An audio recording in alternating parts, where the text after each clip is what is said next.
prevention program at Stimson. So this is the exact correct moment for that to happen, because please note that this part of the discussion is being recorded, but the Q&A part will not be recorded. So you will be able to ask your questions and any follow-up discussion. So without further ado, I'm going to start with our excellent panelists joining us from different parts of the world. We're so excited to have you here, really the experts on these topics.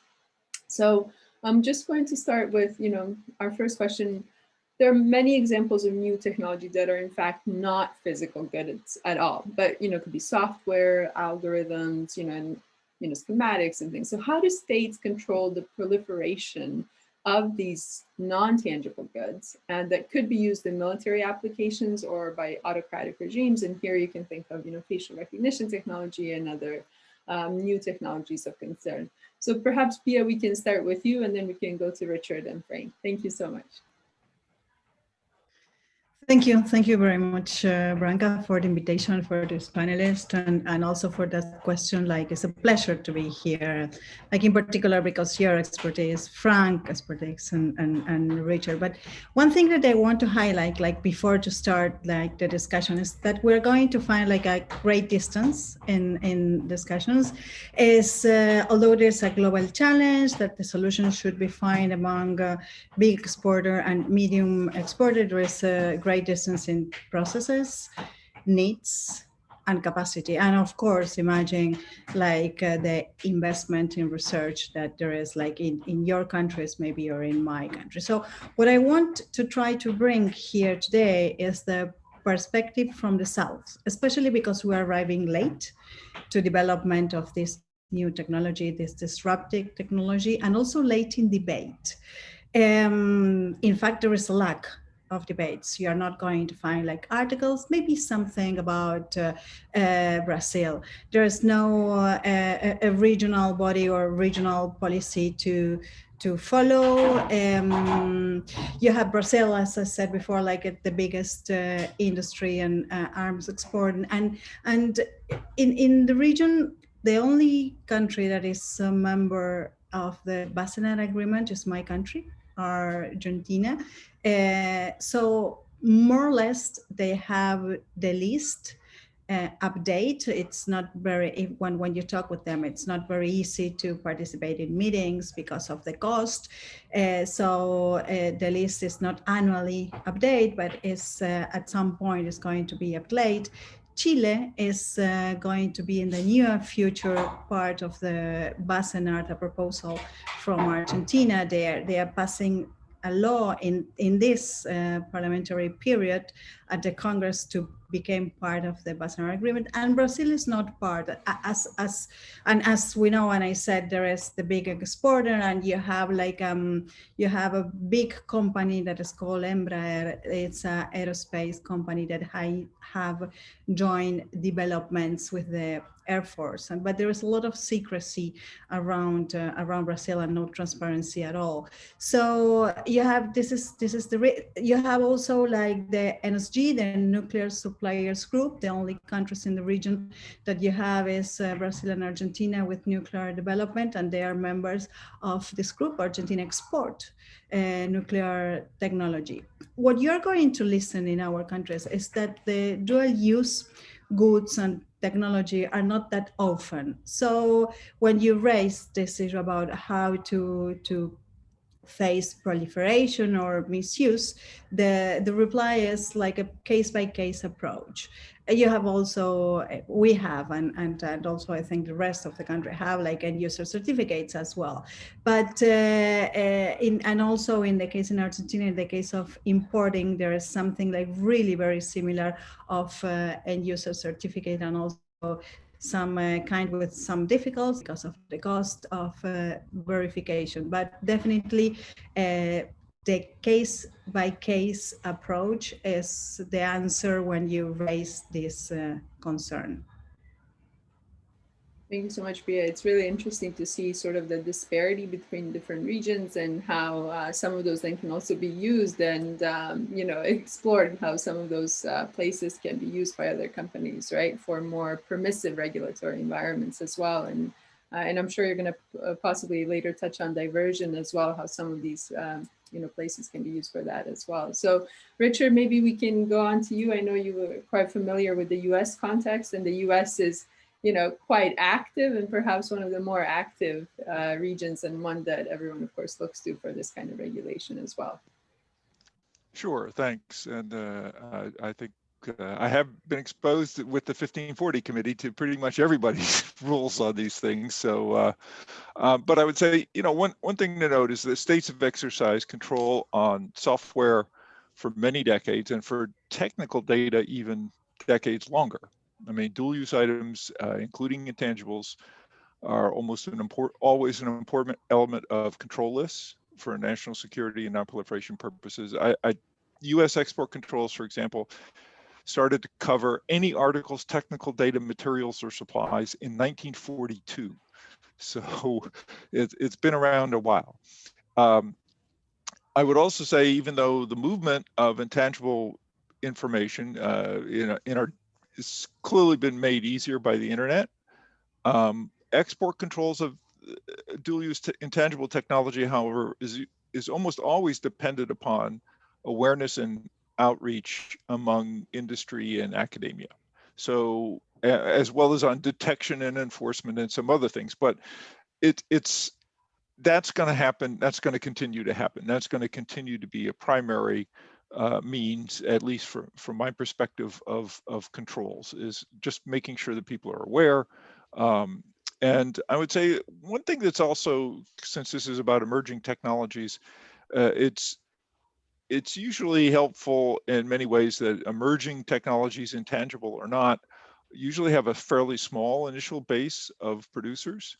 That lets governments target things a little bit more. Now, they can often be very small and medium-sized enterprises, which are a challenge to target for outreach. But there's usually a limited number of producers, more so than in more mature technologies. And I think they also have a greater incentive typically to protect their technologies, intangible or otherwise, in these sort of circumstances. So let me stop there. Thanks so much, Richard. Maybe Frank, you can tell us a bit about the European context as well. Yeah, thanks, and thanks as well for the invitation.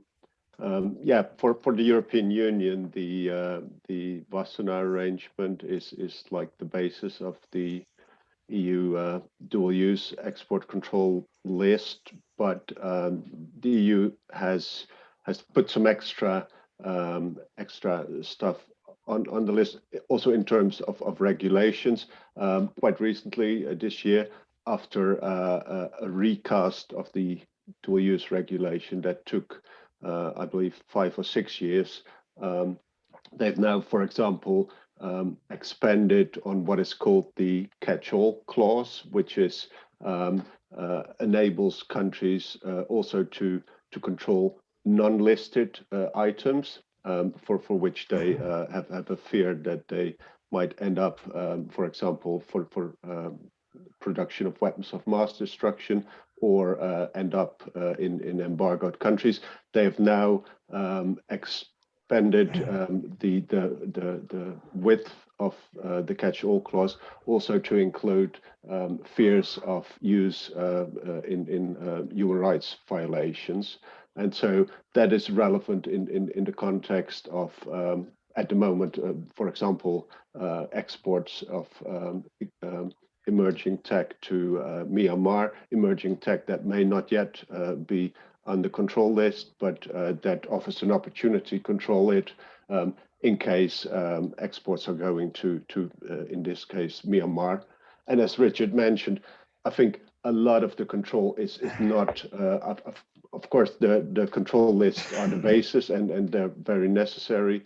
But I think in terms of implementation, enforcement of dual-use exports, it comes very much to international cooperation, intelligence cooperation. In the case of the Netherlands, of course, a very small country, in all the legal cases I've seen over the past 30 years, all of these cases were only starting after intelligence tip-offs from the US or from Germany or from the UK. So they're very dependent on that sort of information as well. And I think the other angle that's very important that Richard also mentioned is outreach to businesses.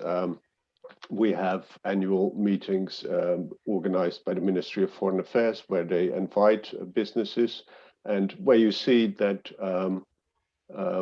businesses have a clear self-interest also to not violate any export controls, not least so because of reputational damage, and also in the context of enforcement by the US. Dutch companies fear, what they fear most actually is that they export something that may end up in Iran and they get penalties by the US, or actually they will be obstructed to do business with the US. So yeah, these sort of information exchanges, outreach activities are very important as well. Yeah. That's fascinating, Frank, just to hear the sensitivity, because we hear so much about how there isn't thought given, and then you see that there is this very clear sort of political understanding also on behalf of the exporters, and it does sometimes place an extra burden on them as well. So one of the things we do often hear though is that the development of new military tech is outpacing regulation, right? How do we control technology which has not yet been realized? How do we sort of overcome this? Richard, do you think there's thought given to this aspect of these sort of anticipating these technologies, or are the sort of regulatory controls often, sort of trying to catch up to where the technology is? It's a couple things. So I'll take sort of a historical perspective if I can. Lists have captured emerging technologies for quite a while. For example, the Hague Declaration concerning prohibition of the discharge of projectiles and explosives from balloons or by other new analogous methods. So this goes back more than 100 years, people, and there were lists. They did try, and that was actually one of the things that broke up the Hague Conventions, was some arguments over what counted as making a military contribution and what did not. But for a more recent example, I think, certainly in the United States, the Commerce Control List has a new, has a export classification that covers such technologies. Whether everything is working well or not, the Bureau of Industry and Security has an emerging technologies technical advisory committee. So certainly there is attention paid to it, and it's something that countries have tried to capture in the past. And I think notably, it's sometimes forgotten that emerging technologies can make implementing controls easier in some cases. It's often just seen that they're just always a challenge, and we can get to that, but I can point to the Scientific Advisory Board at the Organization of Prohibition of Chemical Weapons. Some of the things they see there. Stimson, we have a project, a chem informatics tool to help, where we've got a prototype to help non-chemists understand what they're seeing in chemical trade. So we can do it, but that doesn't mean we're going to do it effectively. And I've got at least 3 reasons why I think this is a challenge historically. One is resources. Effective lists, you want to have them so they don't over capture items, as you were saying, maybe they're doing too much, or under capture, that they don't get enough. And any kind of these kinds of controls, these kinds of lists cost resources. They are produced, and they have to, there's an investment in resources to produce these lists. And if you don't invest those resources in developing new lists, what I think you see is you often, sometimes you see weakened export controls, not just in that area, but in other areas, because you're trying to cover some new technology. You haven't really put enough money into it, so or enough time or other resources. And so they're taken away from things, existing issues, where existing risks. For me, I think the big question in the resource area is really the rapid pace of the emergence of new technologies. It's not just a new technology. We've dealt with new technologies before, lasers, computers, all sorts of things. It's just that there's a tsunami of them now. And that is, at least from my perspective, can overwhelm the resources that we've dedicated to the governance of all of these technologies. So that is a resource issue.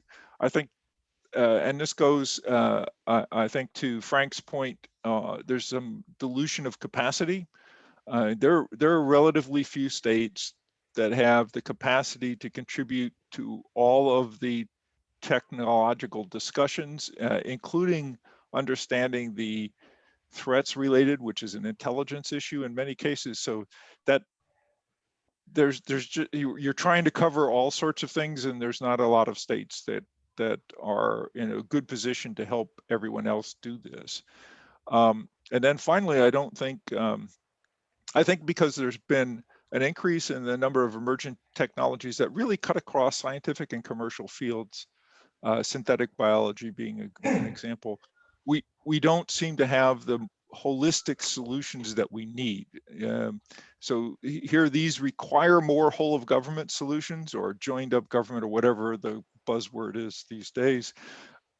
Yet, so we need these more than we've needed in the past, but they often exist in name and not in reality. We don't, I can say that the theoretical literature on how you create whole of government is pretty slim.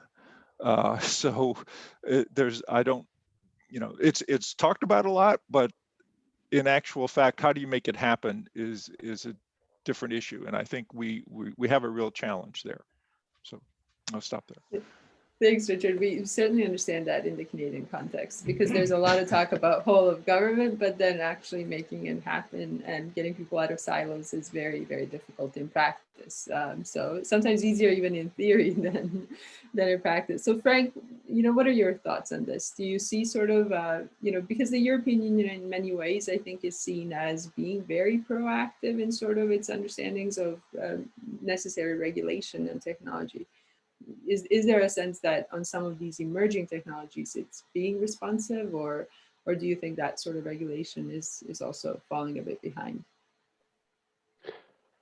I do think it's falling behind, also because, of course, as you know, the European Union is a union, but not necessarily of 27 exactly the same visions and opinions. So yeah, and I mean, for example, you see this in the context of the CCW discussions on lethal autonomous weapons, where there's quite a lot of different views also within EU states. And I think if you can also make the distinction a bit between military systems and the dual use systems, and how they catch up. And I think in terms of really technology specifically developed for military purposes, I think their emerging tech is still relatively easy to catch. I mean, there's not an avalanche of new military technologies necessarily coming over you. So there, I think the control issue is probably easier to address. But at the same time, I mean, I don't visit the website every day, but I just went to the Wassenaar Arrangements website, and it's not really bustling of energy and things happening and meetings and documents and outreach. I saw 3 outreach activity presentations that took place over the past 16 years. They may do more, of course, but they could be a bit more proactive, and also I think in terms of covering all new technologies, whether it's unmanned technologies, whether it's artificial intelligence, everything that comes up. And the thing that we hear a lot is that that's also at least what Dutch officials say is a challenge to them, that on the one hand, yes, they want to control more and catch up with technological developments, and at the same time also want to make it relevant for an as global as possible audience, which of course is a difficulty as well, with Wassenaar having maybe a lot of the industrialized countries, definitely not all of them, and especially not some of the emerging states, including China, of course, but also a lot of others, and that makes it difficult as well. That unless we can coordinate this with all the relevant countries that are working on emerging technologies, that's a necessity, I think, to make it a little bit effective.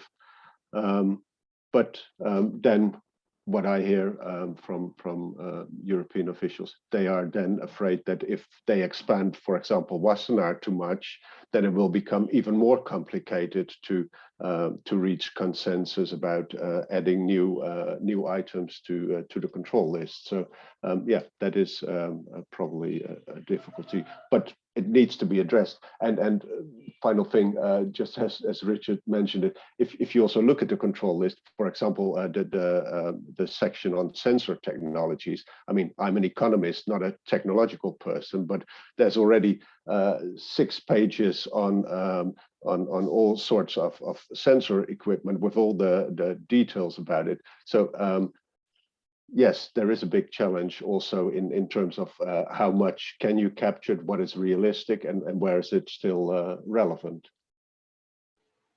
Thanks so much, Frank. Yeah, it's striking that balance, like Richard already mentioned this, and in terms of not overburdening and not sort of under-regulating, but then also trying to understand how do you make it sort of doable as well, right? Like practically and technically. And Pia, you already mentioned some of the challenges in the region and sort of the lack of maybe responsiveness to some of this. Is that your sense in terms of sort of the Latin American, the broader region, being able to respond to sort of these new technologies that can be created by, a wide variety of actors in industry? Well, as Frank mentioned, that the informal GG is happening this week. If you see like the papers presented and the statements, you realize what is the approach of the region to the emerging technology. I think that it's very difficult because some of our countries, they don't really fully understand the scope of what it means emerging technology or how far the AI can go. So I think that it's a matter of time. We are developing a series of meetings in the sub-regional body of the Central American countries about technology, about the future of warfare, about the AI. We brought like military people, scientists, and for most of them, that there are 2 committees of defense and security, 2 whole committees, is the first time they have like a discussion around these issues of technology. So I think that is why is the South perspective, is because as soon as they understand what is said is how far we feel that we are from these developments. So at first I said, so the investment of research, there is like the 2 countries that has like more research on AI is Argentina and Brazil more, but it's more commercial, like banks, like just do algorithms to identify like this thing of commercial, and not only not too much on defense industry. So, and I think that in general, we're going to be always like a step behind of regulation. I think that the technology goes much more far than what we are expecting. And I think that if you have like a list update or if you have like, especially what Richard said, like an advisory board, a coordination among agencies. And you have like this in many countries, and I think that is not something that is only for Latin American countries, that you have your information, you have your desk, you have your office, and you don't share the information with the office that is like in the other side of the corridor. So as soon as you have your list update and you have like some coordination with other agencies, and you involve scientists, or you have like advisory boards like of scientists, I think that you have like some you can prevent some kind of misuse, or you can prevent on how it's going to be used, this technology. But we are ages away from in the discussion. Thank you so much, Bia. I think it's really interesting to try and understand sort of where we are in terms of the different sort of regions. But and both you and Frank mentioned the certain conventional weapons informal exchange. Sorry, I'm not going to call it meeting. Informal exchange of views that is happening as we speak, actually. And you know, do you see sort of international arms control frameworks going far enough in addressing some of these new challenges of these new technologies and dual use concerns? Does the Arms Trade Treaty sort of try and address this as well, or where are we in terms of that kind of broader international regulatory framework? Maybe Frank, if we can start with you, if you have thoughts. Yeah. Clearly, I think on the Arms Trade Treaty, that's really not addressing this in any serious way. I mean, the scope of the ATT is very limited, actually, only to anything that can directly kill, and so not covering any of the dual use stuff, but also, I mean, half of the military list items is not covered, at least not in the strictest scope of the Arms Trade Treaty. And I think also that's why, in part, under pressure of civil society, that the Convention on Certain Conventional Weapons started these discussions on lethal autonomous weapons back in 2014. But as Pia explained, we're now more than 7 years later, and still, at best, you can see it as a glass half full. I mean, there's some how do you call it, convergence of thoughts and opinions and definitions. I mean, definitions, not really, but still very far away from what should be a proper treaty controlling, actually banning weapons that can operate without meaningful human control. And so, yeah, I think that is a real challenge to have these legal instruments really serving the purpose when it comes to emerging technology. Yeah, maybe you have some views on this as well. Are we sort of in the space where international regulation is responsive, is going to address this? And are you maybe a little bit optimistic about this possibility of the international community to, respond to new technologies and emerging technologies and controlling them?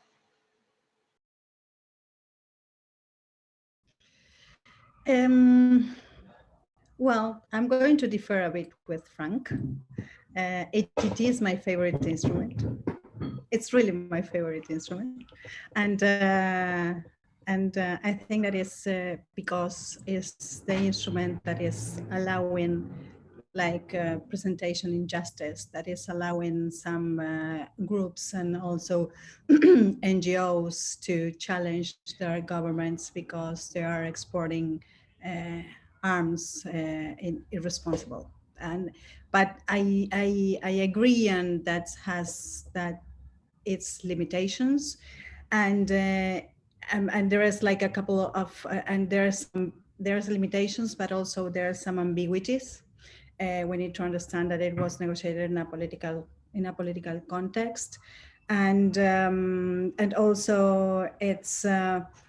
I think that it's something that can be solved. It's something that can be solved. For example, if you like, this is like a very specific proposal that it was tried to do in the past, but because of some governments, some countries, it couldn't go further, as like just to create some institutional mechanisms among ATT and other regimes.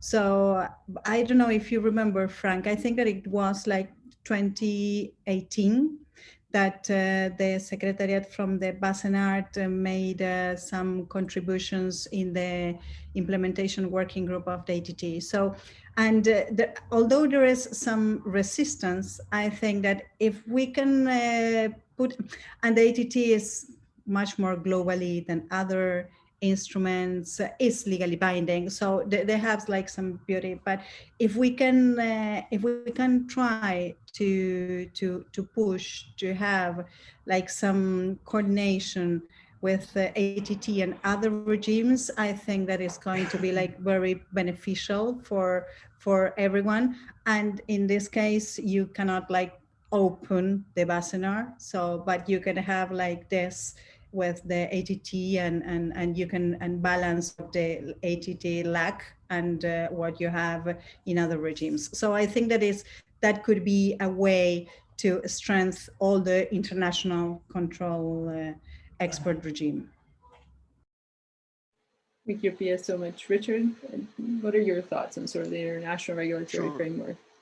Sure, and I can't really speak to the ATT, and I'll differ from Pia in the sense that ATT is not my favorite because I don't really work on it, but UN Security Council Resolution 1540 is, and to some extent it relates to something that Pia has said too about coordinating with some other organizations. Because a couple of things. One is, I think from my perspective, the emergent technologies discussion is often disconnected from a discussion of the threats and the associated targets of those threats.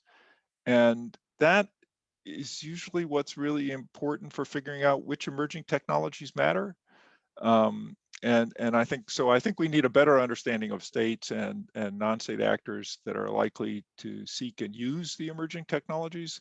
But this goes back to Frank's point about many states just don't have those intelligence gathering capabilities to meaningfully conduct all the threat and risk assessments you might need to do that. So it's a really, I think it will be a continuing issue for understanding how we might try to control or have international related controls of emerging technologies.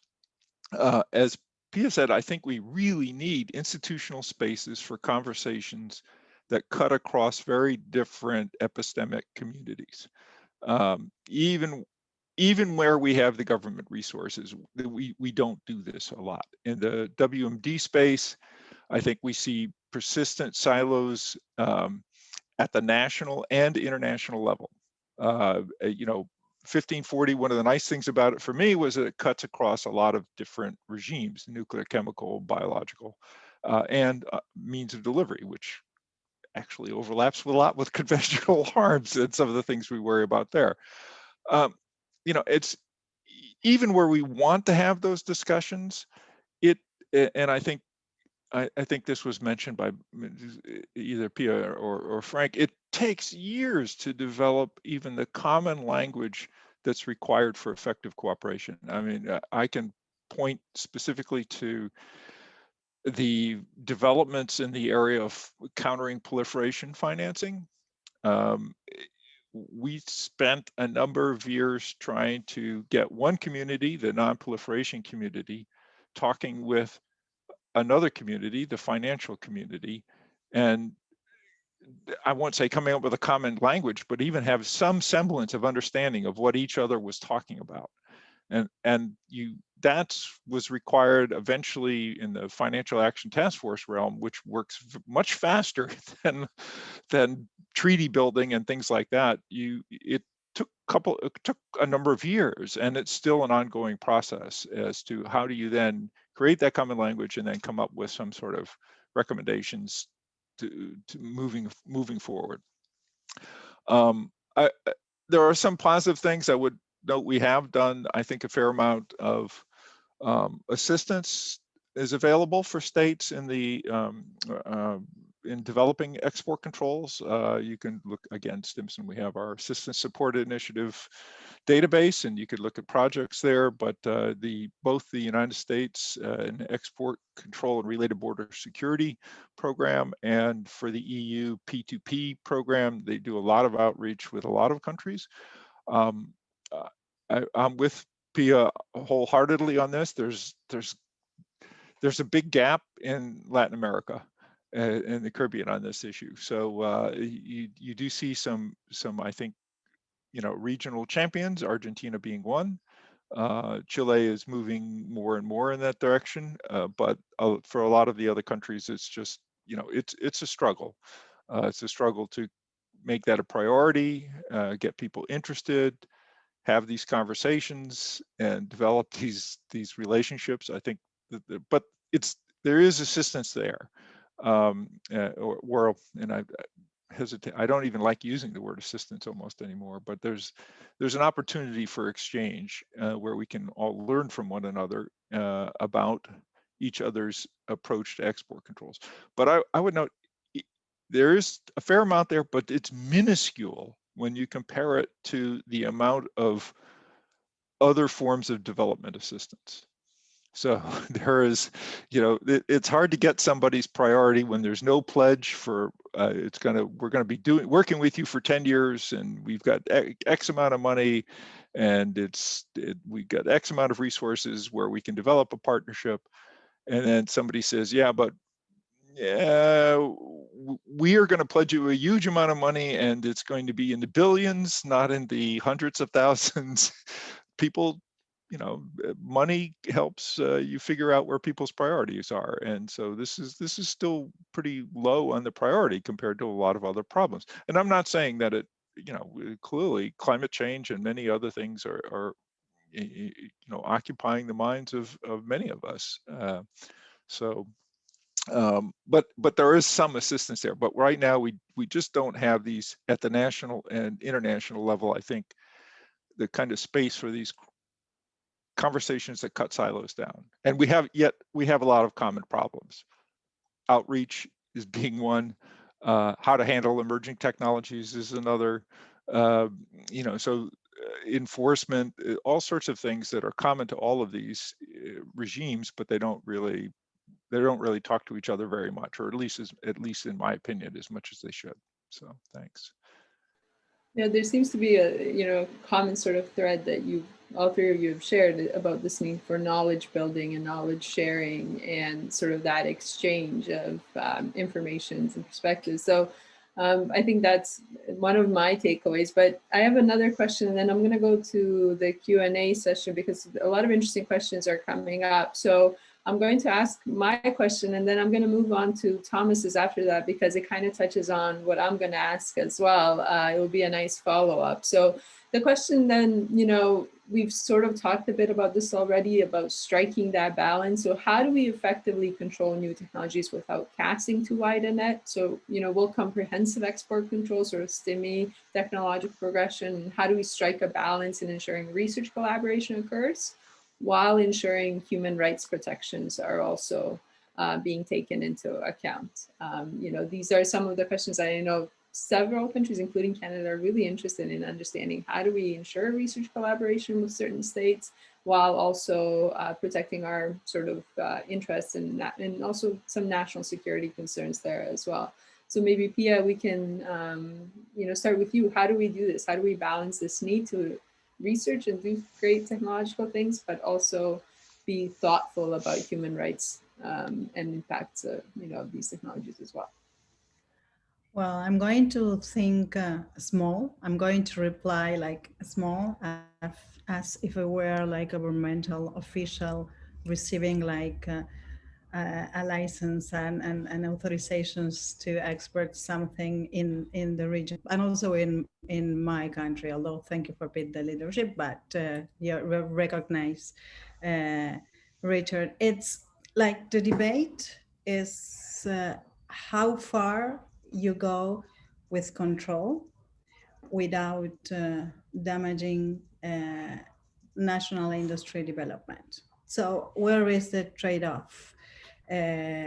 How much bureaucracy and control you put in place, and you have like some like a company pressure. I think that the pressure about like just not control that much is everywhere to the governments, but our countries can't afford like just business because too much control. So it's the debate is where how you balance it. And in terms of protecting human rights, like and unfortunately, like it's very different. Although you have like a lot of commitments on human rights, although you have like an in export in international transfers, we agree and have, well, ATT is it's regional. Every country in the region has the ATT in their national laws. So, but the approach to human rights is different, and not only depend on country, but even worse, depend on governments. You have like just right, left. You have today in Brazil, you have Bolsonaro, that like a guy, like a military low rank guy, so with and not any contempt of human rights or transparency. So I think that we need to have like it's an Richard talk about holistic, like to have like a holistic approach, like a multi-stakeholder approach to all this challenges, like to have like the military, to have the industry, to have the academia, to have like scientists providing input in delegations, just to understand, as I said before, some of them, some diplomats, they don't really fully understand how far you can go, the AI can go. So, but also you need to find incentives to commit the industry and the scientists, and not only incentive, but there is like some proposal that we have like the international arena, that we have like some examples that that work. I think that is in the chemical weapons convention, like you have like and I don't know, it's like they're very successfully like incorporated specialized scientists in advice and technology in conferences, and also in the secretariat, like a scientist advisory board or something like that. So I think that what we need to have like at this point here is that kind of approach if we want to arrive somewhere. So I leave it there, and I leave our colleagues like just to develop more on this. Excellent. Thank you, Pia. So Richard and Frank, what are your thoughts on this response, Sure. this fine balance that needs to be struck? Sure. A couple of things. One is, controls often open up access to technology. So that's having a good control system is sometimes seen as a means of attracting foreign investors, because not only they know they won't then get hammered by their home country or by the EU, but it also suggests that their intellectual property and their products and everything will be taken care of as well. So that's one. I think, but I think historically, again, I don't think the major impediments to the spread of new tech for peaceful purposes anyway stems from export controls. I think it stems from demand, supply, and just the connectedness of the technology to society. There are several really good pieces of research on that suggest emerging technologies often don't emerge. There's I'll give you a recent book by the Wintersmiths called Soonish, but you can go back. There's a great TV series from the 70s by James Burke, who then later wrote a column for Scientific American about connections, that technologies everybody's can be really gung-ho, these are going to be the greatest things in the world, and they just don't have an impact in society. And even of those that do emerge, only a subset of them are going to affect the issues that we're talking about.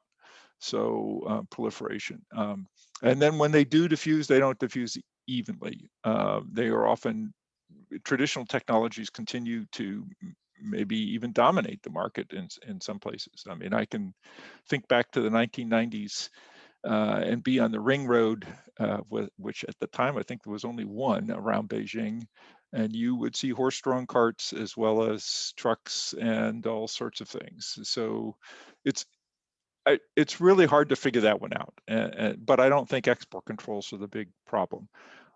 As that said, I think for that balance, because you don't want to overregulate. As Pia's, I think I'll build on Pia's point, is the most important thing is maintaining some kind of multi-stakeholder, two-way conversation between those producing the new technologies and the governance bodies that are involved in regulating it, and other stakeholders, those who would use it, the new technologies. That's really important for how to exercise some controls for non-proliferation and national security.